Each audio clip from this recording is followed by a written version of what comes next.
Boa tarde a todas e todos, muito bom quem está conectado aqui ao nosso palco 4. Eu sou Renata Piazon, sou diretora-geral do Instituto Arapiaú. O Arapiaú é uma filantropia brasileira que vem atuando nos últimos 16 anos como uma filantropia climática, que atua pelo desenvolvimento de uma economia de baixo carbono do país. E eu acho que o que a gente tem feito de melhor é incubar redes. E uma das redes mais recentes que a gente incuba é a Concertação pela Amazônia, e que vem pautando essa discussão de muitas Amazônias, muitas bioeconomias e qual o papel de ciência, tecnologia e inovação dentro da agenda de bioeconomia.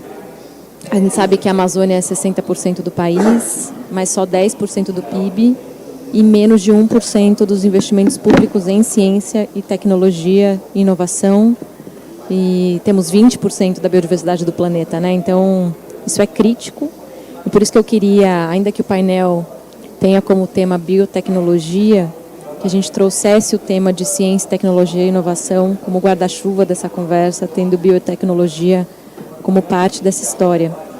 A gente vem se debruçando como Arapiaú no último ano, mais especificamente, dentro da agenda de ciência, tecnologia e inovação, junto com um outro instituto, que é o Instituto Agni, e a gente fez um trabalho mesmo para um entendimento de contexto, né, em que a gente chegou em 5 alavancas. Então eu queria começar com essas 5 alavancas antes de passar para as perguntas para vocês.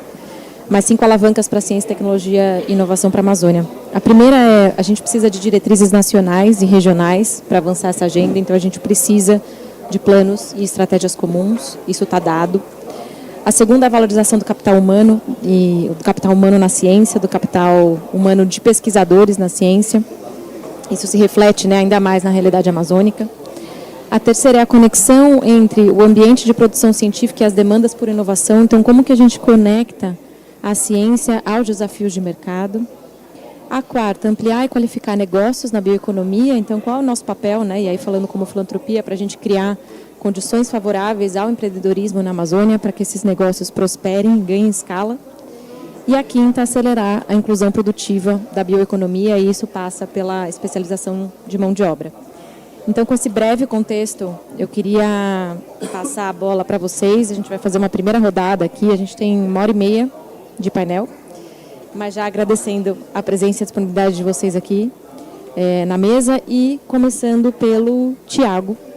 E aí, Tiago, eu queria te ouvir, né, como presidente executivo da BBI, o que é bioinovação, como que o Brasil está se posicionando nesse setor, quais são as principais oportunidades e os gargalos para que o país assuma a liderança desse mercado. Obrigada. Perfeito. Bom, em primeiro lugar, um prazer enorme estar aqui. Antes de começar, se alguém puder me ajudar, que o meu fone está desligando toda hora, então eu já não estou escutando mais. Mas eu ouvi aqui a... Está estragado aqui, ó, ele para de funcionar.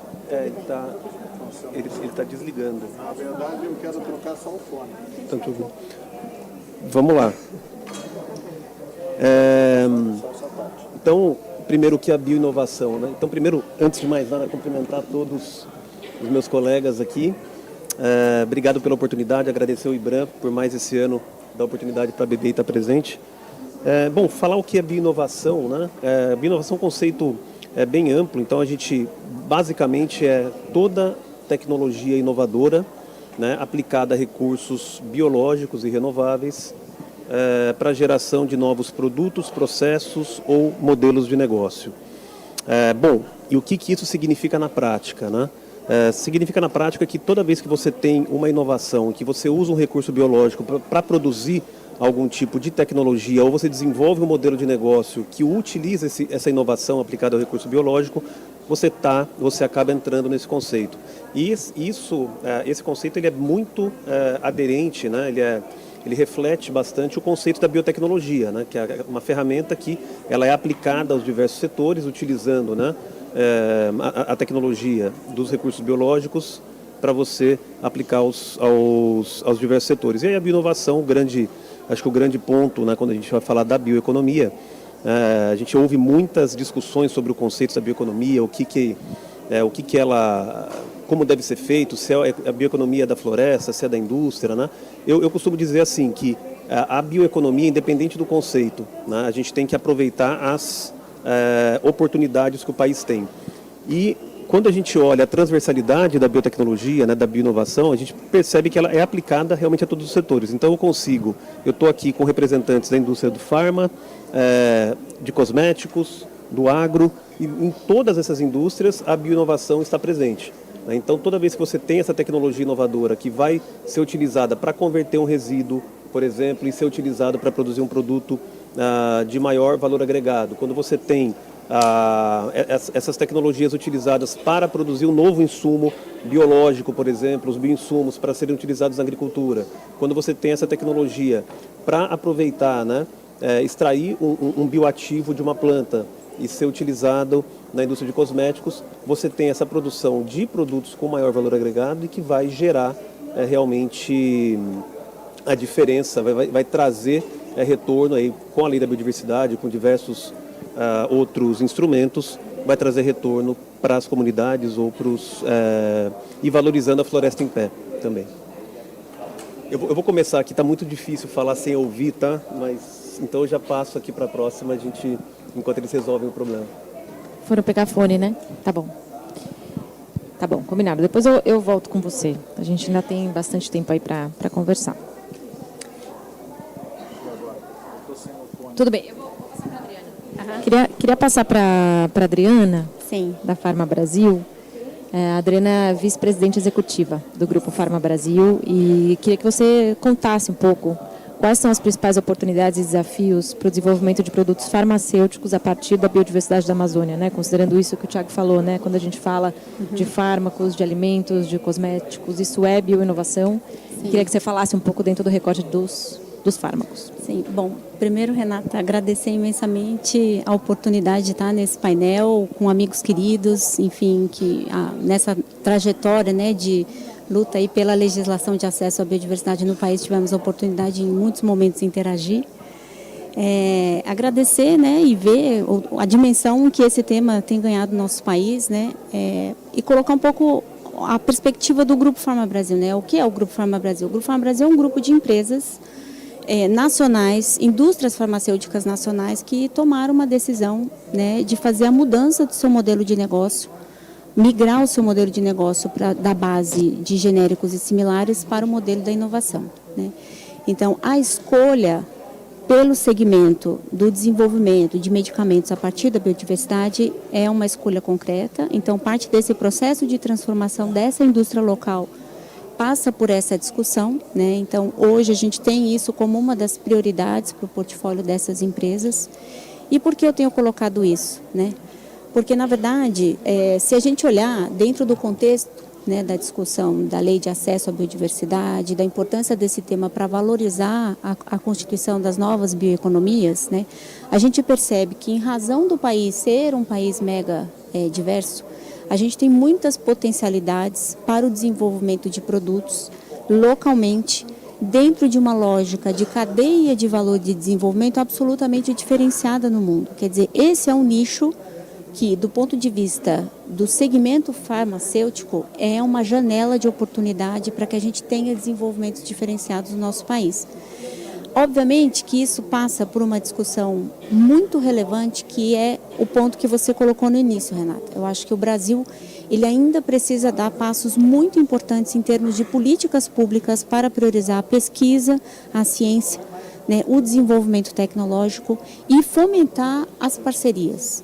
Parcerias não só no sentido, né, da conexão com as universidades locais, com as comunidades, mas principalmente parcerias globais que incorporem, né, esses processos tecnológicos de uma forma bastante eficiente no nosso país.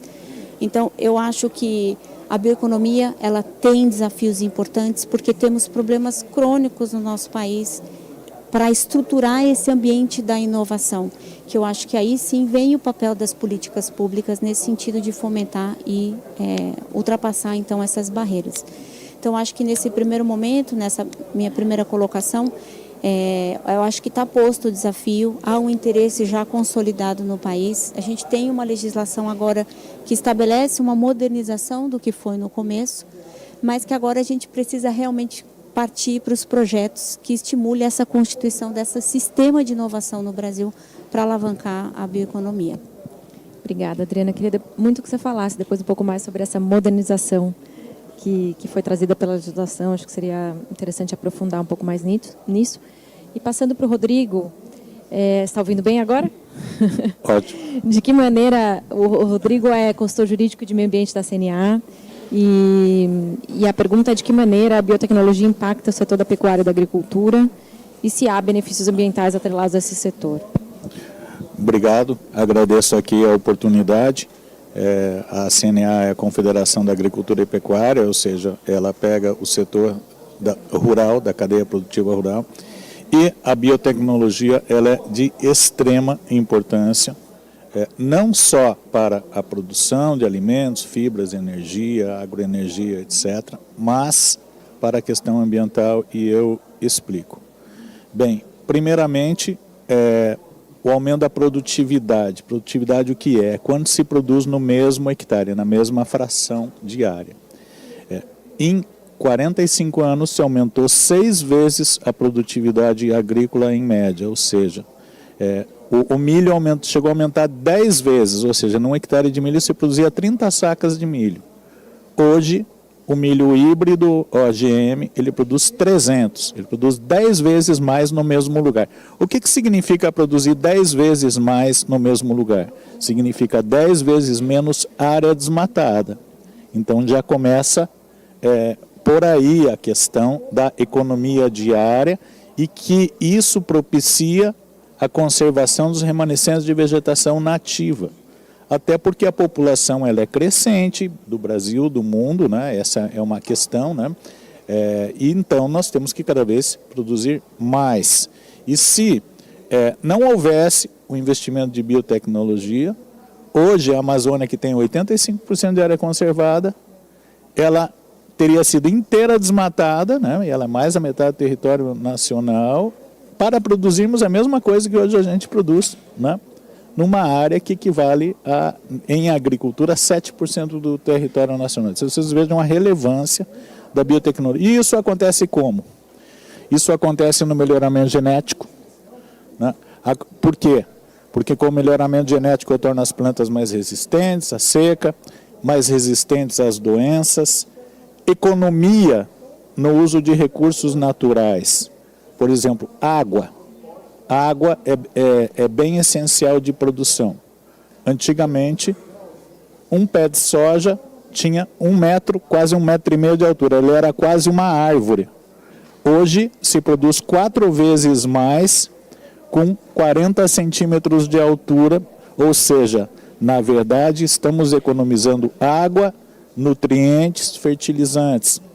O uso da biotecnologia com micro-organismos. Na soja se coloca o Rhizobium, né, que é uma bactéria, e essa bactéria que se põe no solo, ela retira o nitrogênio do ar. O nitrogênio na lavoura, ele vem da ureia. A ureia é feita de petróleo, emite gases de efeito estufa. Quando eu uso essa bactéria no solo, toda vez que eu tenho uma chuva, um raio, o nitrogênio da atmosfera ele é absorvido na planta e ele fica no solo. E depois da soja, o produtor planta o milho, que precisa muito de nitrogênio, e ele usa esse nitrogênio que está guardado lá no solo. Essa é uma tecnologia incorporada aqui no Brasil, né, da utilização das bactérias. Controle de pragas e doenças.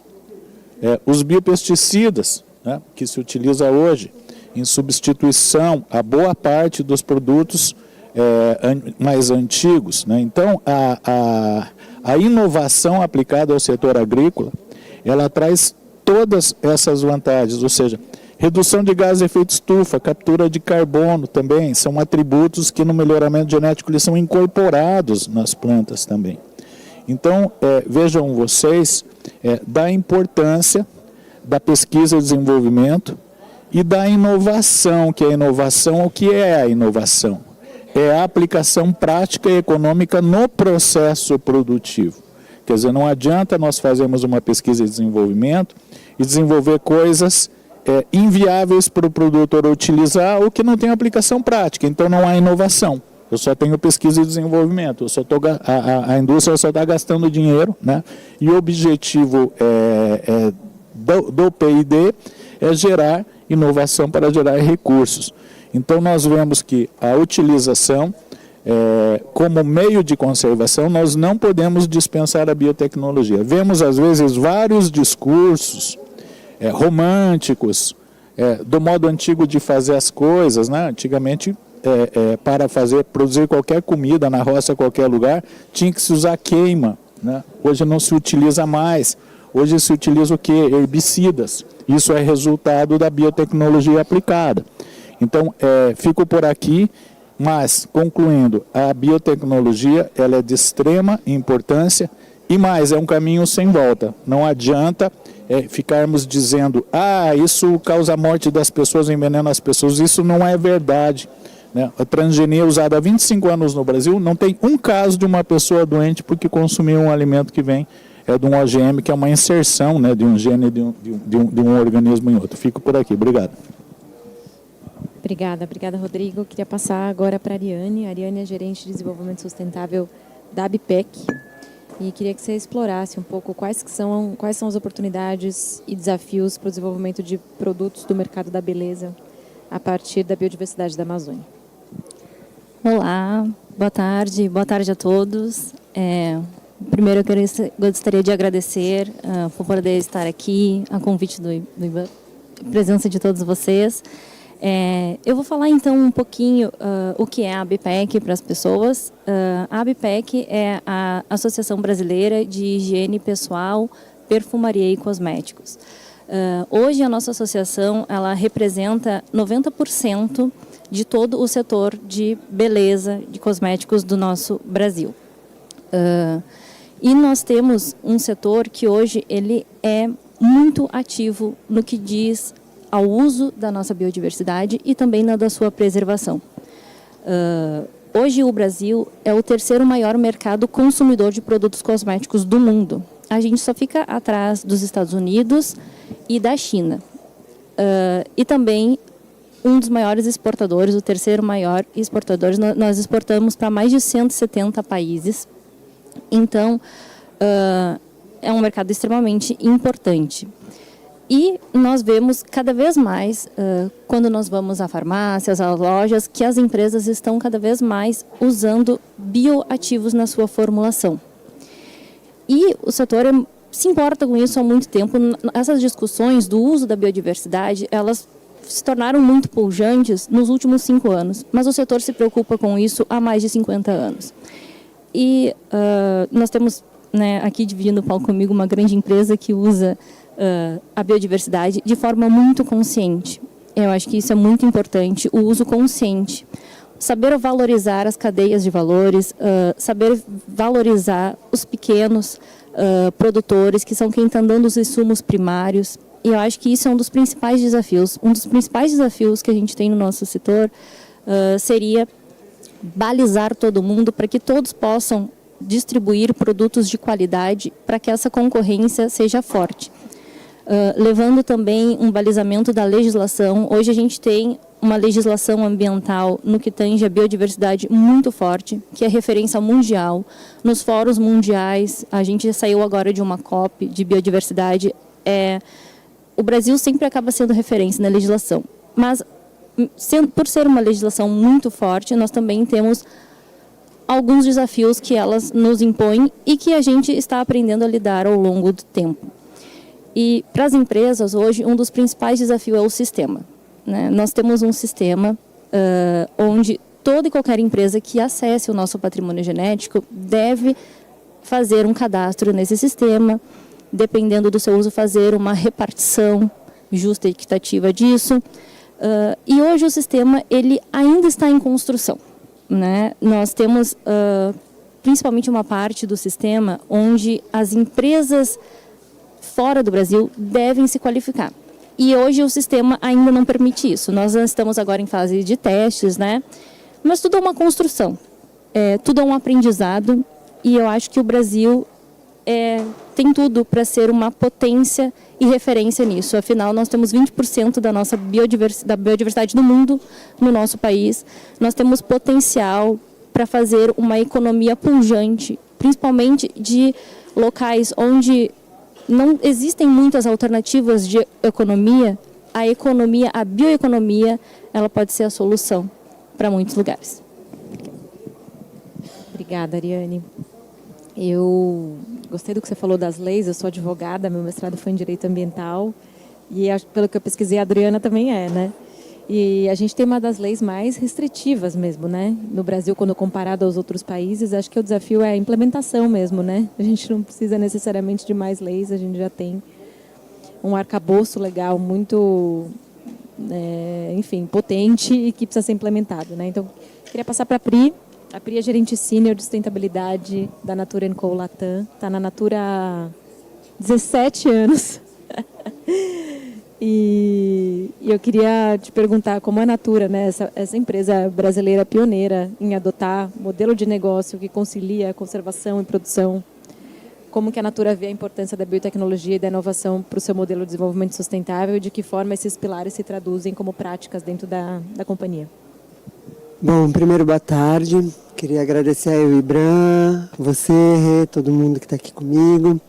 Acho que inovação é um tema muito caro, né, para o setor cosmético e para várias áreas, como estamos vendo aqui, mas o setor cosmético é muito dinâmico. Então, inovação assim, é a alma do setor cosmético. E para a Natura, acho que trazendo alguns elementos aqui, né, a gente tem um lema que só é inovação se está com diretrizes de sustentabilidade, se carrega circularidade e se carrega soluções regenerativas. Isso já pauta muito do que a gente faz lá em pesquisa e desenvolvimento e na aplicação de todo esse conhecimento. E aí, localizando, né, essa discussão aqui para a Amazônia para a Natura, há mais de 25 anos, é uma plataforma de inovação, e aí carregada com esses princípios de sustentabilidade, onde, né, o nosso olhar de inovação está conectado ao uso sustentável da biodiversidade, à conservação e regeneração, à agregação de valor e também para um olhar social e de geração de renda, né? Então, essa é a base, né, do que a gente tem construído pensando aqui na Amazônia ao longo desses 25 anos. E aí, né, acho que tem um ponto muito importante quando a gente está falando dessa inovação, que é o uso sustentável da biodiversidade, esse olhar de paisagem, e isso está totalmente conectado com o território, né? Acho que esse é um elemento fundamental. E aí, pegando bem o tema, né, que quando a gente tem esse olhar de biotecnologia, acho que o importante é a gente olhar o seguinte, né, a gente trabalha com ciência básica e, obviamente, ciência aplicada. E aí, dentro desse olhar, a gente tem uma abordagem muito extensa e integrada, que trabalhamos com a ciência clássica, estamos trazendo, conectados a esses ingredientes, né, pautados na biodiversidade amazônica. Também estamos trabalhando com biotecnologia, pensando, né, na agregação de valor e na criação de novas aplicações. E acho que um ponto que a gente tem que incorporar nessa discussão são as ciências tradicionais, né? Então, a gente tem que olhar, porque a gente está falando de uma aplicação, de um P&D conectado ao território. Então, a gente tem que ter um olhar muito alargado para a ciência, né? Então, as ciências tradicionais, sim, são ciências baseadas no concreto, como diz o Lévi-Strauss, que é um antropólogo francês, né? Então, é esse conjunto que, para a Natura, né, ele gera essa agregação de valor, e aí sim, né, a gente vai aplicar nos produtos cosméticos, e a gente olha como tem um círculo muito virtuoso nessa abordagem integrada, que quando a gente aplica, né, aí sim, esses ingredientes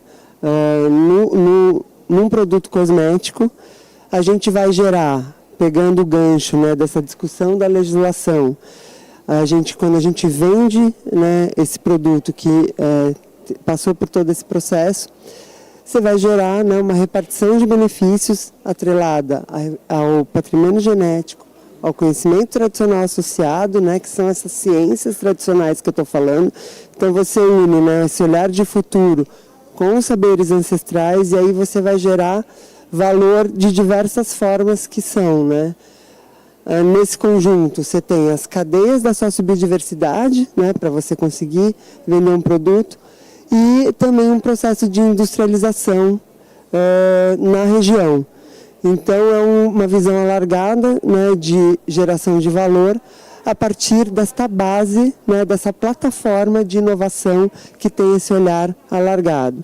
E acho que é importante dizer, né, Rê, você comentou logo no começo que 1% dos recursos destinados a P&D são direcionados para a região.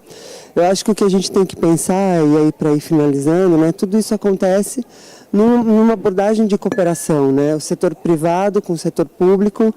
E, obviamente, os incentivos para a pesquisa na região são fundamentais para esse olhar de uso sustentável, de ciência aplicada e de agregação de valor para a região, olhando para essa abordagem de progresso, né, social, para negócios e para a região. Então, essa visão de cooperação e de incentivos para a pesquisa, e uma pesquisa que também seja uma pesquisa aplicada, né? Acho que é isso. Obrigada, Pri. Eu queria incentivar todo mundo a fazer perguntas aqui pelo QR Code, porque daqui a pouco a gente vai abrir para uma rodada de perguntas de vocês, então façam. Mas, enquanto essas perguntas não chegam aqui, convidar para mais uma rodada de escuta de vocês, que é se vocês pudessem escolher uma iniciativa para promover o avanço da bioeconomia, da biotecnologia, da bioinovação na Amazônia, qual seria essa uma iniciativa e qual o impacto esperado que ela poderia gerar para a região, pensando na escala necessária, né, do que a gente precisa para o desenvolvimento da região. Então, se a gente puder começar da Adriana para cá. Tá bom. Então, Renata, você falou nisso e a primeira iniciativa que me veio, que eu acho que teve uma retomada agora nesse ano, e que talvez seja extremamente relevante para o nosso país, em especial para a região da Amazônia, é o CBA, que é o Centro de Biotecnologia da Amazônia, né, que por anos, né, é uma estrutura que tem mais de 12 mil metros quadrados, né, de instalações, com pesquisadores capazes de desenvolver uma diversidade ampla, né, de linhas de pesquisa, mas que infelizmente, né, por muito tempo enfrentou problemas jurídicos, né, e burocráticos que não permitiam, de fato, ele alavancar e fazer, né, constituir as parcerias, tanto com o setor público quanto com o setor privado, para a promoção do uso sustentável da biodiversidade e a interlocução também com as comunidades locais. Então, eu acho que tem uma iniciativa extremamente relevante, eles estão com um modelo de gestão atualizado. Nós tivemos a oportunidade de ter uma reunião com o Dr. Márcio Miranda, que é o novo diretor, né, gestor. Então, eu acho que começa a aparecer, né, iniciativas que eu acho que podem alavancar esse esforço e começar a ter, de fato, a estruturação desse sistema de inovação local aqui na região da Amazônia. Acho que a Priscila falou uma coisa extremamente relevante. Eu acho que a gente tem que realmente desenvolver um modelo de bioeconomia diferenciado que valorize o território, né, que valorize as tradições, que valorize a cadeia de valor, né, ser inédito, considerando a nossa realidade, tem uma potencialidade enorme para que essas coisas se concretizem, mas a gente tem os desafios, né, de integrar todos esses parceiros para poder realmente consolidar isso como uma plataforma não só para a questão, né, do mercado de beleza, mas acho que para o mercado farmacêutico, para os demais mercados. Então, eu acho que eu deixo aí uma contribuição de ter um olhar para o CBA muito especial para a gente tentar alavancar isso como um projeto de relevância para o nosso país. Obrigada, Adriana. Acho que esse reforço ao CBA e as iniciativas que já existem no território é muito importante, né, para que a gente não crie outras coisas que ficam aí, né, por um tempo, como elefantes brancos, né, como foi o caso, e agora estão sendo retomadas. Então, acho que essa consciência, né, quem falou de consciência, a Ariane, eu acho que é super importante também quando a gente vai criar, né, novas iniciativas no território. Rodrigo. Muito oportuna essa discussão. Como foi dito, o Brasil ele gasta no máximo 1%, né, do seu PIB em pesquisa e tecnologia. E assistindo aí, dias atrás, uma entrevista com aquele economista Marcos Trujillo, que é um grande economista aí do Brasil, internacional inclusive, e ele falando que os brasileiros gastaram 20 bilhões de reais em apostas na Bet em 2 meses e que todo o gasto em pesquisa e tecnologia do Brasil, somado investimentos públicos e privados, seria em torno de 200 bilhões de reais, que é mais ou menos 1% do PIB. Quer dizer, aquilo que se jogou em apostas, embora o dinheiro seja do cidadão, ele faz o que ele quiser com o dinheiro dele, mas vejam que o investimento, outros países investem 3,5% a 5%, né, desse PIB. Então, uma questão é, o dinheiro de investimento em P&D ele é insuficiente. Segundo, a forma como ele é gasto. E mais, para a Amazônia especificamente, é necessária uma modelagem econômica de onde se deve investir essa parte de pesquisa. Esses dias, numa discussão de economia lá na CNA, né, economistas até da Amazônia disseram, nós estamos preocupados porque se todo mundo plantar açaí na Amazônia, não tem o que fazer com esse açaí, e quem planta vai quebrar porque vai ter um excesso de oferta e nós podemos produzir peixe, nós podemos produzir 1000 coisas lá, melhorando o padrão tecnológico através de pesquisa e desenvolvimento. Ou seja, essa bioeconomia regional, é preciso se fazer uma modelagem, um planejamento econômico do que vai ser produzido, quanto e aonde, de forma que nós não venhamos a atrapalhar cadeias produtivas já em funcionamento pelo excesso de produção, por exemplo, desse tipo de produto. Então nós temos que avaliar muito bem quando o governo vai fazer programas de investimento e pró isso e pró aquilo, que nós já temos experiências no passado nem sempre exitosas, né, que nós levamos grupos de pessoas a entrar numa determinada atividade que elas terminaram mal do ponto de vista de resultado econômico, essas pessoas perderam dinheiro, perderam muitas vezes patrimônio, né? Nós temos que, eu acho que precisa estruturar o modus operandi disso, ver a questão de qual é a infraestrutura que tem que ter, né? Porque é muito simples, a gente chega e diz assim, na Amazônia não tem estrada, na Amazônia não tem energia, na Amazônia não tem não sei o que, tá, mas onde é que a gente vai prioritariamente investir nisso para que nós possamos propiciar custo de produção que traga lucratividade e retire esses 30 milhões de pessoas que estão aqui na Amazônia, né? A maior parte delas com sérios problemas de renda, né? IDH pior do Brasil, né? Somando com as regiões mais pobres aí da Caatinga, né?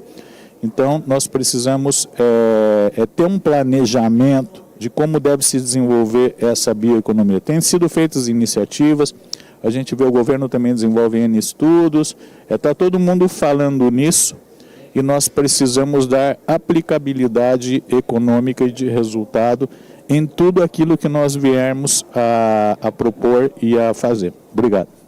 Obrigada, Rodrigo. Tiago, por favor. Bom, agora, conseguindo escutar, fica mais fácil. Muito obrigado de novo pela oportunidade. Essa tua pergunta, acho que para eu conseguir trazer, eu vou fazer trazer alguns exemplos, tá?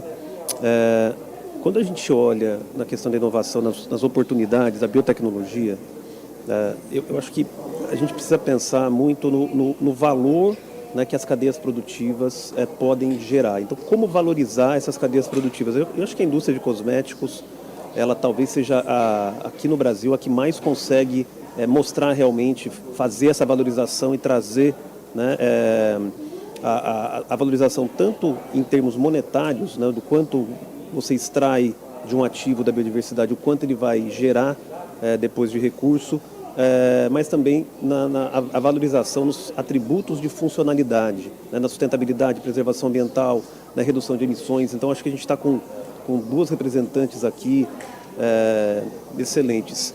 Do agro, a mesma coisa. Eu acho que quanto mais a gente tem a questão da inovação, da biotecnologia, o Rodrigo trouxe aqui diversos exemplos de quanto de área que a gente deixou de plantar e aumentou a produção, né?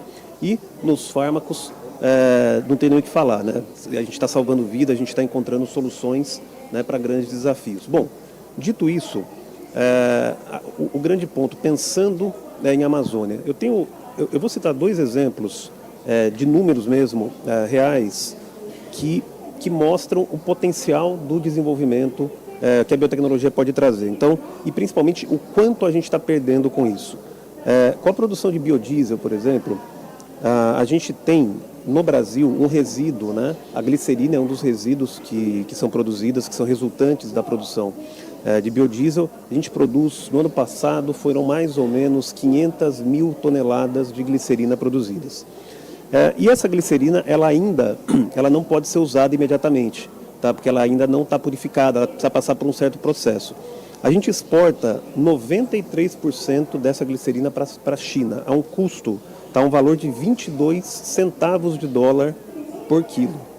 E a gente compra da China a glicerina técnica, que pode ser utilizada direto na indústria de cosméticos, a, pasmem, 3 dólares e 63 centavos o quilo.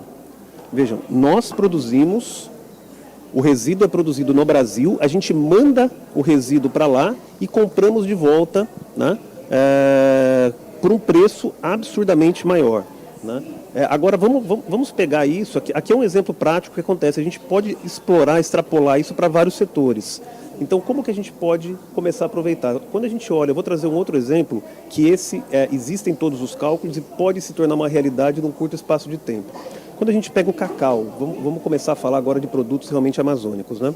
Uma tonelada de cacau, você consegue gerar aí 100 toneladas, 1.000 toneladas de cacau, você consegue gerar mais ou menos 100 toneladas de amêndoas, né? O que vai gerar mais ou menos 3 milhões de reais de lucro líquido para o produtor por ano. Então, é um ótimo valor, tá? E o que a gente faz com os resíduos dessa produção? A gente joga fora. Então, a gente tem a casca, né, de onde a gente pode... A casca, polpa, né, de onde a gente pode extrair pectina, de onde a gente pode extrair o mel, né, que eles chamam do cacau. E aí, quando a gente olha esses produtos, se a gente pegar com um método bem fácil e bem simples, que é uma produção de uma microbiorefinaria em containers, tá? Isso pode ser colocado na floresta, tirando já todo o custo de implementação. Então você utiliza o cacau, as amêndoas, tem os 3 milhões de reais de lucro líquido, tá? E você consegue ter ainda, tá, aumentar em 37% a lucratividade da produção, se você tiver uma microbiorefinaria em cooperativas, em associações de produtores, que não vai gerar nenhum tipo de impacto ambiental. Quer dizer, eu capacito a população local, né? Eu tenho o pagamento, o custo dessa microbiorefinaria é mais ou menos 3 milhões de reais, o custo operacional também. Então, o lucro de 37% que eu estou trazendo já é abatendo tudo isso. E você consegue pagar esse investimento em menos de um ano, capacitar a população local, você está trabalhando com fruto, né, da biodiversidade brasileira, e eu tenho aí um aumento de 37%, um estímulo que a população fique na região, ela tem um trabalho qualificado, isso vai estimular a população a buscar conhecimento, a estudar, a buscar a inovação. Isso pode ser expandido para diversos outros setores. Então, assim, eu queria trazer esses dois exemplos de custo e agora especificamente com o produto aqui amazônico, né? E que certamente traria todos os benefícios de um desenvolvimento sustentável, regional, que vai gerar repartição de benefícios e tudo que a gente precisa, valorizando ciência, tecnologia e inovação. Perfeito, Tiago. Adorei que você trouxe o exemplo do cacau, porque a gente atua nessa cadeia do cacau há 15 anos no sul da Bahia, com pequenos produtores. E fico pensando o que falta, né, para a indústria, para as mojeiras investirem nisso, porque achei incrível. Eu mesma não sabia dessa possibilidade de um container ali como uma microbioindústria. Microbiorefinaria. Microbiorefinaria. Quando a gente fala em biorefinaria, a gente pensa muito no etanol de segunda geração, né, nos bioquímicos, aquelas mega estruturas. E, na verdade, você pode fazer isso numa escala menor, sem gerar nenhum tipo de impacto. É sensacional. Sim, muito, muito legal. Ariane.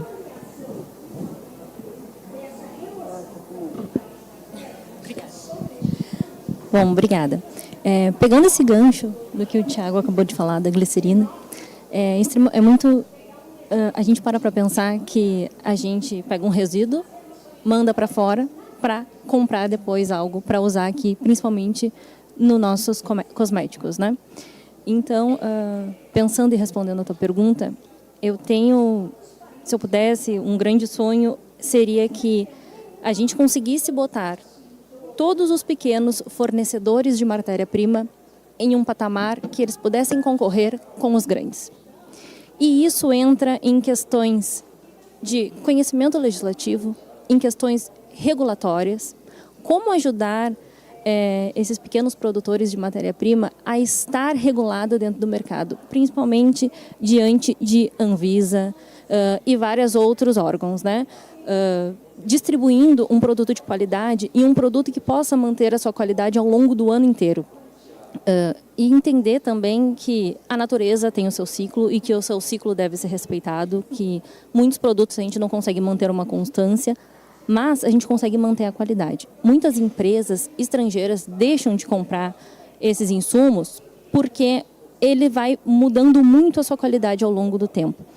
Então, eu acho que colocar todo mundo na mesma baliza, balizar todo mundo, entendimento de legislação para que as pessoas também possam cobrar os seus direitos, entender os seus direitos, para que as pessoas possam vender os seus insumos. Hoje eu fui almoçar e dei uma passeada ali na feira, né, que está tendo aqui, e se a gente parar para ver, 90% dos expositores estão vendendo algo de cosméticos, relacionado a cosméticos.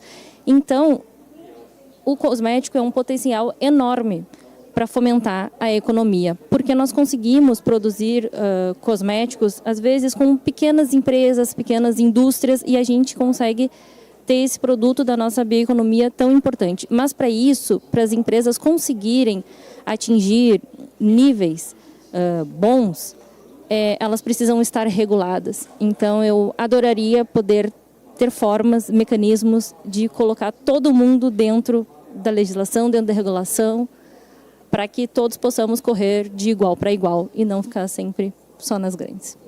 Obrigada, Ariane. Pri. Bom, fiquei pensando aqui, né, e acho que para pegar alguns ganchos, para alavancar todo esse potencial que a gente está falando, alavancar e agregar valor, que é sobre isso, né, pegando o ponto do Tiago, e pegando um gancho que você falou no começo das diretrizes, né, a primeira diretriz, que é justamente ter um direcionamento federal e estadual, né, porque a gente precisa o quê?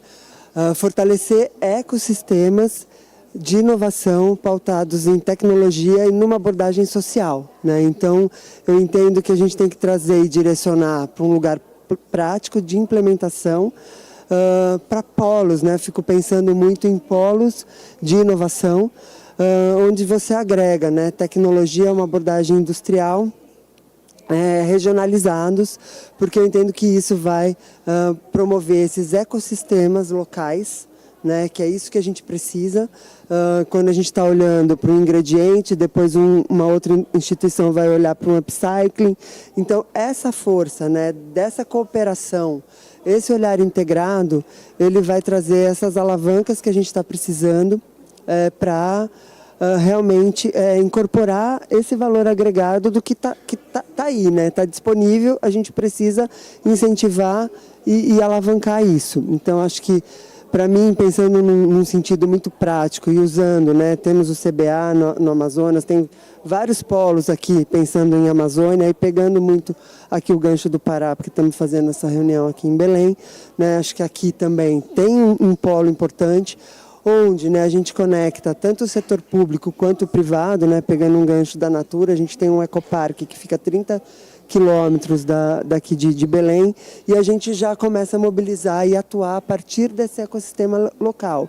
Então, o que a gente precisa é potencializar isso a partir de uma abordagem de política pública, integrando o olhar do setor privado, de outros agentes da sociedade, para realmente poder abstrair esse valor de tudo que a gente está falando aqui.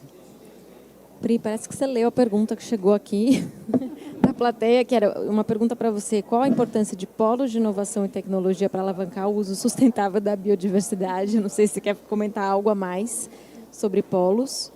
E depois passo para o Rodrigo, porque chegou uma pergunta de quais os desafios do setor agropecuário em relação à utilização da biotecnologia pela maioria dos produtores rurais. Mas não sei se quer comentar algo, Pri, ou seja, já está contemplada. Eu acho que é só um gancho, na verdade, né? A gente tem que pensar muito numa abordagem de cooperação, né? Os recursos são escassos, ou eles existem, mas eles não chegam. Então, como que a gente trabalha numa ótica de cooperação, né? Integrando diferentes setores?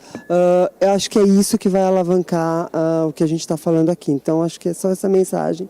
De cooperação, é lógico que tem ambientes pré-competitivos, né? Então, isso é muito importante. E cooperação, acho que trazendo aqui para o contexto local que a gente está falando, é cooperação de vários agentes sociais, né? Então, dos institutos de pesquisa, das empresas, dos governos no plural, e eu trago muito o exemplo da Natura das comunidades, né? Então, acho que está todo mundo no mesmo patamar, cada um com um tipo de colaboração nesse movimento que a gente está falando aqui. Acho que é importante a gente ter esse olhar, né? Neste lugar, não é só uma abordagem institucionalizada, mas desse horizonte que eu estou colocando de igual para igual nesta cooperação, porque é isso que vai alavancar esse valor. É isso. Perfeito. Vai lá, Rodrigo. Da mesma forma que nós temos aqui no Brasil produtores que são campeões mundiais de produtividade, de desempenho e de eficiência, nós temos uma massa de produtores também que tem todo tipo de carência e deficiência para produzir. Seja a falta de financiamento, a assistência técnica adequada. Não adianta a indústria desenvolver a melhor semente, né? Da mesma forma que não adianta irmos ao médico e ele nos dar o melhor remédio para o nosso problema e a gente tomar totalmente contra a bula e fazer, e isso não vai funcionar nada. Ou seja, a biotecnologia, quando ela desenvolve, né, o P&D para um processo de produção, presume-se que as pessoas vão aplicar aquilo adequadamente segundo as normas e os processos pelo qual aquilo foi desenvolvido. Então, veja, nós temos praticamente mais de 2 milhões de pequenos produtores que eles têm todo tipo de carência lá na sua propriedade, seja da infraestrutura da energia, seja da qualificação, para que ele faça adequadamente, que ele tenha um produto seguro para o consumo, que ele não cause acidentes e prejuízos para ele mesmo pelo desconhecimento da utilização adequada desses produtos. Então, a assistência técnica, que no Brasil há 25 anos foi extinta, né? A entidade que fazia assistência técnica a nível federal, coordenava, vista como uma despesa, na verdade é um investimento que precisa ser retornado. Não adianta nós termos todo esse cabedal aí de possibilidades, né? Então nós precisamos qualificar, inclusive para melhorar a qualidade de vida dessas pessoas, né? Para ela ter a qualidade de vida lá na propriedade onde ela reside, nos lugares mais longínquos, principalmente aqui na Amazônia. Então, os desafios estão assistência técnica, financiamento, né, uma qualificação plena do produtor, e o Estado, e quando eu falo o Estado, eu estou falando do Estado brasileiro, seja no seu nível de competência federal, estadual ou municipal, organizar, né, um suporte para essa cadeia logística dos produtores, para que, além de eficientes, essas propriedades elas sejam lucrativas, de modo que os produtores não venham ter que abandonar a sua propriedade por falta disso tudo e ser mais um morando nas cidades, passando todo tipo de necessidade e demandando também gastos do Estado, que na verdade, se o Estado investisse nessas outras coisas, ele estaria lá na sua propriedade muito bem. Então, em resumo, é isso. Obrigada, Rodrigo. Só um comentário que chegou aqui para mim. A gente não tem 1 hora, a gente tem meia hora. Não sei se esse relógio está mais devagar, mas a gente tem mais meia hora só. Estava animado aqui já. Exato. Eu falei, está acontecendo alguma coisa. É que demorou para acionar no começo, é isso. Adriana, chegaram 2 aqui para você, mas vou compilar. Tá. Como que você enxerga a colaboração entre o setor farmacêutico, governo e comunidades locais no cumprimento da Lei de Acesso ao Patrimônio Genético e Repartição de Benefícios? quais são os maiores desafios que as empresas farmacêuticas enfrentam para alinhar a inovação com a repartição justa. E, ainda que a lei tenha sido bastante elogiada, né, por promover essa repartição, ela é também criticada pela sua complexidade. Então, se você acredita que tem espaço para simplificações regulatórias que poderiam facilitar o uso da biodiversidade para a indústria farmacêutica sem comprometer os direitos das comunidades. Simples assim. Eu agradeço imensamente pelas duas perguntas, que, na verdade, de alguma forma, elas estão bem conectadas, né? A legislação, ela foi uma grande inovação, né? Então, assim, eu acho que do que nós tínhamos da MP 2186 para o que veio agora, né? A gente teve uma melhoria significativa, não só no sentido do aprimoramento do sistema, né? Temos deficiências, temos pontos críticos, como a Ariane colocou aqui, deficiências na operação do sistema, que ainda tem algumas janelas em construção que a gente precisa aprimorar. Eu acho que tem alguns pontos de sensibilidade ainda na relação com as comunidades. Eu acho que a gente ainda está num processo de construção de percepção em relação ao sistema, né? Eu acho que ainda não existe pelo menos na nossa percepção, uma leitura, vamos dizer assim, harmonizada do que pode ser o grande estímulo dessa legislação. Então, o fato da gente ainda sentir as discussões no âmbito do CEGEM, né, da necessidade da gente ainda, né, trazer pontos específicos que trazem uma discussão, eu acho que muitas vezes isso acaba talvez afastando a gente do ponto principal, que é justamente entender a importância desse sistema, né? Então, assim, no caso do segmento farmacêutico, de alguma forma, como a Ariane colocou também aqui, que é para a questão de cosméticos, as etapas iniciais de produção dos extratos, né? Quer dizer, esses elos iniciais que têm uma interface mais direta com comunidades, precisa ter uma capacitação da compreensão do que são os marcos regulatórios, em especial sanitários, que exigem uma série de testes, de qualificações, de padrões, de marcadores, para você permitir depois que a regulação consiga fazer a avaliação dos estudos comprobatórios de eficácia, segurança e qualidade desses medicamentos. Então, nós temos sim no setor de fármacos, né, e medicamentos um desafio, que é justamente essa integração desse conhecimento do que são esses marcos, para a gente ter realmente essa valorização desde o seu início até o desfecho de se chegar num produto para repartição de benefícios, né? Então, assim, eu acho que a gente está num ponto muito bom da legislação, ainda não estamos no ponto ótimo, acho que a gente tem muitas coisas para aprimorar, mas, acima de tudo, eu acho que ainda existe um desafio de uma compreensão que todos estamos do mesmo lado. Não existem lados opostos, né? Então, assim, todos estamos do mesmo lado e todos desejamos que esse universo seja, de fato, uma realidade para o nosso país. Essa é uma mensagem que eu sempre tive desde o início da discussão, da revisão da legislação, né? Eu vejo uma potencialidade e uma oportunidade gigantesca para o nosso país, né, no desenvolvimento dessa área. Agora, a gente precisa superar alguns desafios e se aproximar, entender essas diferenças, entender esse olhar da indústria e, ao mesmo tempo, entender o olhar das comunidades em suas necessidades, mas para realmente construirmos uma coisa única, um plano de ação, uma estratégia que permita a gente alavancar para novos estágios, né? Então, é isso. A legislação está posta, temos esses desafios, mas eu acho que está todo mundo aqui disposto a contribuir e muito para poder acelerar esse processo. Perfeito. E eu acho que isso que você traz, né, de que estamos todos no mesmo lado, é o mesmo desafio que a gente tem com a agenda climática de maneira mais ampla, né? Como que a gente fala de clima sem falar de clima, falando de prosperidade, de desenvolvimento, porque afinal é isso que a gente está falando, né? A gente está todo mundo do mesmo lado, lutando pela sobrevivência humana no planeta Terra. Vamos lá, Ariane. Como o setor de cosméticos e higiene pessoal tem se engajado nas discussões internacionais sobre biodiversidade? Então, se você puder trazer um pouco a visão da inserção dessa agenda no contexto internacional, acho que é o que essa pergunta traz. Tá ótimo. O setor de cosméticos hoje, eu diria que ele é um dos mais engajados nessas discussões internacionais que tangem biodiversidade. A gente teve agora a COP da Biodiversidade em Cali, que nós tivemos um recorde de empresas brasileiras do setor presentes, Foram mais de 10, falando assim parece pouco, mas é muito. As empresas estavam presentes, as empresas estavam participando das discussões preliminares junto a Itamaraty, junto a órgãos reguladores, Ministério do Meio Ambiente.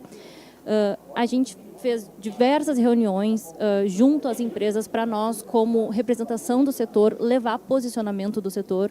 Então, é um setor que está super interessado na criação das legislações, porque é um setor que, como eu já disse anteriormente, há mais de 50 anos se preocupa com a biodiversidade, se preocupa com o uso dessa biodiversidade, né?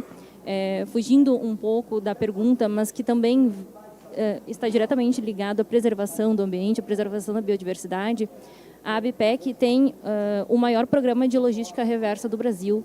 Ele é anterior à nossa legislação que exigia essa logística reversa, com diversas empresas do setor fazendo com que o produto que sai para o meio ambiente pós-consumo volte para a linha de reciclagem. E voltando para a reciclagem, a gente está deixando de poluir, a gente está deixando de destruir o meio ambiente. Então, isso é muito importante.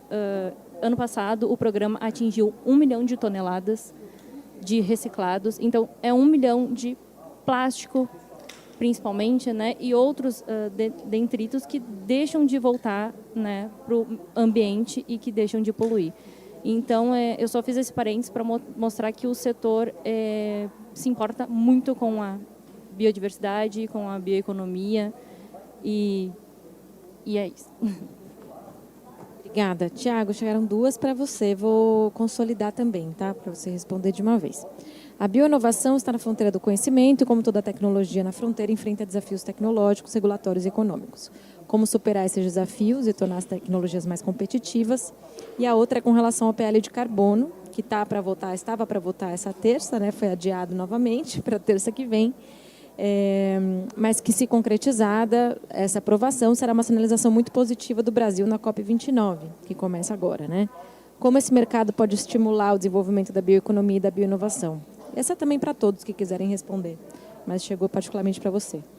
Perfeito, Renata. Bom, basicamente, eu acho que dá para responder de uma vez só. Uma das grandes oportunidades, né, que a biotecnologia industrial, que a bioeconomia, a bioinovação ela traz, em termos de sustentabilidade, é justamente ela permite que você produza, a partir de recursos biológicos, de resíduos, matérias-primas que são idênticas àquelas matérias-primas que são produzidas das cadeias fósseis. Isso é sensacional, porque eu não preciso de nenhum tipo de adaptação na indústria. Eu simplesmente substituo a matéria-prima. Ela é idêntica. Você não consegue nem fazer a diferenciação. Precisa fazer um exame de carbono 14, talvez uma datação para você conseguir diferenciar. Agora, o fato dela substituir plenamente, ele também traz um problema, que ela não traz nenhuma vantagem, né, funcional para o produto. Então, por que isso é um problema? É um problema porque, para o consumidor final, obviamente, por mais consciência que ele tenha e busque a sustentabilidade, existe um limite de preço que ele está disposto e que ele pode pagar, né? Então, quando eu tenho um produto que não tem uma funcionalidade diferente e ele é muito mais caro, eu tenho uma dificuldade desse produto chegar no mercado. Então, o grande benefício acaba se tornando também esse problema. É óbvio que eu posso avançar ainda no desenvolvimento tecnológico e eu posso produzir moléculas com atributos funcionais melhorados, mas eu tô ainda, é uma segunda fase, né, do desenvolvimento, eu estou nessa primeira. Então, como que eu posso dar competitividade para esses produtos? Quais os grandes desafios? Desafio número 1, tecnológico. Tá? Por que eles são mais caros? Porque toda a fronteira do conhecimento exige a solução de problemas, de desafios. Então, eu tenho questões de escala, eu tenho questões de logística, eu tenho as questões de produção, né? Então, você precisa investir em ciência, tecnologia e inovação, em aplicação industrial, em escala, para você conseguir reduzir os custos. O segundo problema de grande desafio envolve as questões regulatórias. Veja, se eu pego um combustível, eu tenho que regular, quem regula, o órgão regulador é a ANP, ela tem que estar registrado na ANP. Se eu pego proteína, tá? Para consumo humano, ela vai passar pela Anvisa. Consumo animal, ela vai passar pelo MAPA, né? Se eu tenho um bioquímico, ele vai para a ANP também. O medicamento vai para a Anvisa. Bom, agora eu resolvi utilizar a biodiversidade brasileira, identifiquei um micro-organismo, fiz uma modificação genética. Opa, peraí, eu preciso então agora passar pela Comissão Técnica Nacional de Biossegurança para aprovar os projetos e tudo mais. Se esse micro-organismo for da biodiversidade brasileira, eu tenho que passar pelo Conselho de Gestão do Patrimônio Genético. A partir do momento que eu tive a produção, ele gerou um medicamento, eu tenho que passar pela Anvisa. Se eu peguei o resíduo, eu vou usar ele para produção animal, ele tem que passar pelo Ministério da Agricultura. Se eu for fazer uma proteína alternativa para consumo humano, eu tenho que passar pela Anvisa também. Veja que aqui eu tenho um empilhamento de regulações que contribuem não só para o custo, porque eu tenho um custo regulatório, eu tenho um custo da insegurança jurídica, que muitas vezes eu tenho que ficar lidando, porque as regulações muitas vezes elas não existem ainda, né? São tecnologias de fronteira, e eu tenho o tempo de desenvolvimento desses produtos e de aprovação. Então, o tempo que eu demoro para colocar no mercado, ele é muito grande, tá?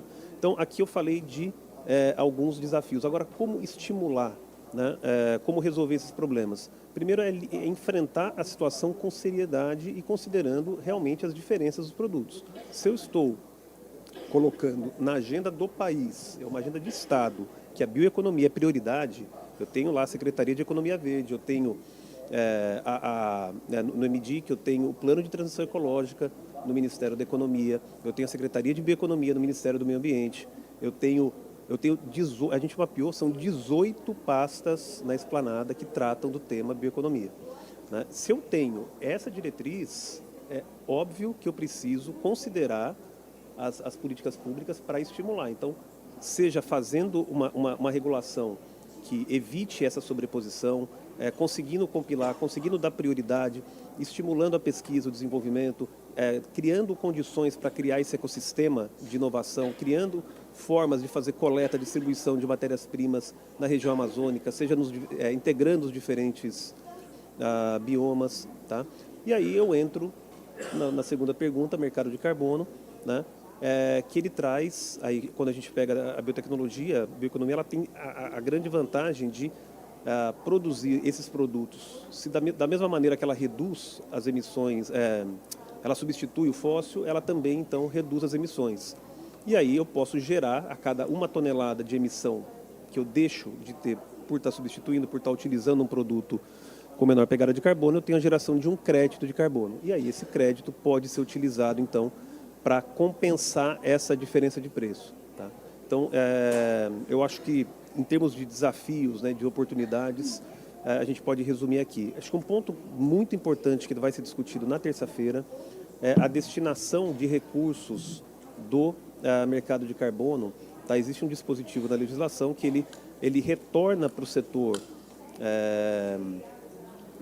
para os setores regulados, né, uma parte do recurso para o desenvolvimento de tecnologias inovadoras. Então, manter esse recurso, né, voltando dessa forma, que está em acordo com o artigo 10 do Acordo de Paris, seria também fundamental para estimular a bioeconomia aqui no Brasil. Obrigada, Thiago.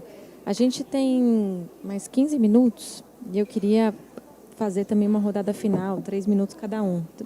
Mas eu queria aproveitar o gancho, se mais alguém quiser comentar sobre PL de carbono, né, que benefícios podem trazer para a bioeconomia e bioinovação, e também o próprio comentário do Thiago sobre a bioeconomia estar em 18 pastas, né?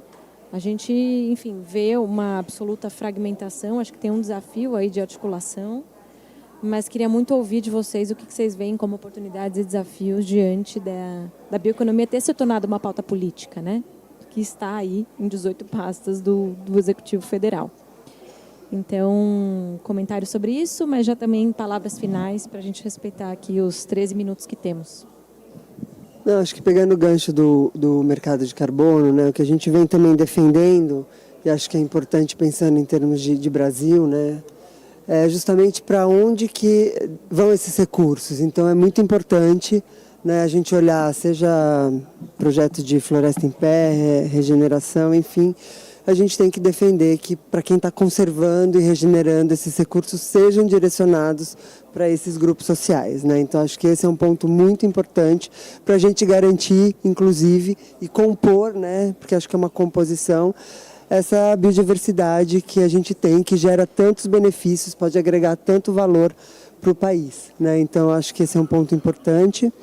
E aí, pensando, né, ficou rememorando um pouco, se olhar 5 anos, 10 anos atrás, esse tema de bioeconomia, sociobioeconomia, enfim, pegando o gancho aqui mais local, quando vinha uma empresa, né, já tinha um outro olhar. Hoje, eu vejo assim, o tema está em políticas públicas, regionais, no âmbito federal, então acho que assim, tem um avanço, né? A gente está olhando as complexidades, que sim, está em 18 pastas, sim, tem várias barreiras quando você pensa nos desafios de homologação de um ingrediente, de um produto, porque tem que percorrer diversos caminhos.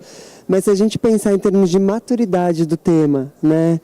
Olhando para o país, eu acho que assim, quero trazer uma outra perspectiva, que é, estamos debatendo, estamos discutindo, né, tanto no âmbito governamental quanto da sociedade civil. Então, eu acho que isso é muito rico, é um momento histórico para o país, né? Então, enfim, eu acho que a gente também tem que olhar para esse lado, porque é o debate, é todo esse tipo de construção, a gente está aqui em conjunto tratando sobre isso, é que vai alavancar esse valor agregado que a gente está falando aqui, né? Então, sim, temos as complexidades, mas eu acho que a gente, olhando para uma outra perspectiva, que bom que tem 18 ministérios discutindo, se apropriando do tema, e num dado momento isso vai se encaminhar, vai se organizar de uma maneira mais fluida e tudo mais, como a gente viu na própria legislação de repartição de benefícios. O Brasil foi pioneiro, então acho que tem um pioneirismo aí importante do país que a gente tem que falar. E aí, com essa maturidade, né, institucional, a gente vai ganhando aí mais fluidez para que isso, de fato, gere uma economia muito potente para o Brasil e para todo mundo que está envolvido com isso. Obrigada, Pri. Maravilha. Eterna otimista. Ariane. Bom, pegando um gancho com o que o Thiago falou, eu concordo que o mercado de carbono, que a Pri falou também, preocupação para onde irão esses dinheiros, né? A destinação disso. Mas meu principal comentário que eu queria fazer em cima da fala do Thiago é sobre o empilhamento de legislação, né, que nós temos, e que foi algo que eu já tinha falado, esse regulatório, e não só nacional. Hoje a gente vê internacional também, nos fóruns internacionais, principalmente nos fóruns de repartição de benefício, né? A DSI está sendo muito discutido, para que a gente não tenha uma legislação além da nacional, uma internacional, e que tenha um empilhamento em que as empresas tenham que repartir internacionalmente, nacionalmente, e que isso acabe se tornando uma forma das empresas acabem evitando o uso da nossa biodiversidade, para que não afaste isso, e ao invés da gente fomentar e estruturar, a gente acaba afastando as empresas de querer usar a nossa biodiversidade. E quando eu digo usar a nossa biodiversidade, às vezes assusta, mas não, o uso consciente, ele é extraordinário, ele tem um potencial enorme de tirar muitas pessoas de uma zona econômica frágil e potencializar diversas empresas, diversos negócios. Então, saber usar consciente. Eu acho que, então, esse cuidado é um cuidado que a gente está tendo nos fóruns, né, de não ter além das nossas sobreposições internacionais que acabem afastando. Mas eu sou bióloga, eu também sou uma eterna otimista. Eu acho que, apesar de tudo que a gente discutiu, né, desses pesares, nós temos coisas maravilhosas para serem feitas. O Brasil tem um potencial enorme, riquíssimo, uma população que está aqui para trabalhar, para fazer, para crescer. Então, o que a gente precisa é juntar políticas públicas com o privado, fortalecer todo mundo, que a gente pode ensinar o mundo. A gente tem muito para ensinar para o mundo todo. Obrigada, Ariane. Vai lá, Thiago. Bom, aqui só para esclarecer que eu sou um cara muito otimista também. Acho que quem não é otimista não consegue trabalhar com inovação, porque não tem Então, quando eu falei das 18 pastas, foi no sentido positivo, inclusive, né? Já todo mundo envolvido, isso gera complexidade, Renata, muita, né? A gente sabe, mas... Bom, eu acho que como considerações finais, né? Reforçando o que eu trouxe, se nós... o mundo vai passar por uma mudança no paradigma industrial, isso é fato, tá? É fato, não vai, isso não, ou o mundo passa ou a nossa espécie vai ser extinta. Então, o Brasil tem condições, não, e vai ser extinta, não tem, todas as espécies foram extintas, nós somos mais uma, e temos que tomar cuidado para não sermos, né? Então, acho que eu sou biólogo também, sendo bem pragmático. Nos últimos... das extinções, as 3 grandes extinções em massa, a dos dinossauros foi a menor, né? Foi a menor de todas. Teve extinção que acabou com 90% da vida na Terra e a Terra sobreviveu. Então a gente vai sumir, o planeta eu acho que não. Mas a gente vai sumir, né? Se continuar assim. E agora, se a gente quer, se essa mudança no paradigma industrial, ela vai acontecer, o Brasil ele tem a oportunidade de liderar essa agenda. Eu falo isso incessantemente. A gente não desenvolveu a indústria de automóveis, a gente não desenvolveu a indústria de informática, a gente não desenvolveu a indústria química, a gente não desenvolveu a indústria 4.0, né? O que a gente está vendo agora é uma mudança no paradigma industrial que os recursos biológicos vão ser protagonistas. Nós temos a maior biodiversidade do mundo, nós temos uma excelente oportunidade, experiência já com bioenergia, a gente tem recursos humanos qualificados. Agora, a gente precisa sim ter políticas que estimulem e que façam o Brasil decolar, porque o cavalo selado está passando. Sim. A gente vai aproveitar esse cavalo selado ou a gente vai começar a exportar tecnologia daqui a 10, 15 anos porque a gente não vai conseguir produzir. Então, acho que é esse mas sempre com uma mensagem otimista e que eu acredito sim que vai dar certo. Obrigada, Thiago. Vai lá, Rodrigo. Ainda bem que extinguiu os dinossauros, né? Porque aquele filme deixou a gente nervoso, o Jurassic Park, né? Que eles comendo a gente lá e tal, né? Mas o ser humano um dia ele vai, mas a gente tem que segurar, né? Para evitar, para antecipar esse futuro ruim. Essa questão que esse debate nosso permeou, ela passa também, você falou do paradigma da indústria, pela agregação de valor. Veja a soja. A soja, ela gera 280 produtos e subprodutos que podem ser feitos a partir da soja. Você falou da glicerina também, todos esses produtos. No Brasil, nós produzimos 4 de 270. Ou seja, o resto vai para fora e depois a gente compra. O Brasil houve um tempo que importava até a lecitina de soja era importada. Nem isso era fabricado aqui no Brasil. A quantidade de remédios para a indústria, dos cosméticos, tudo.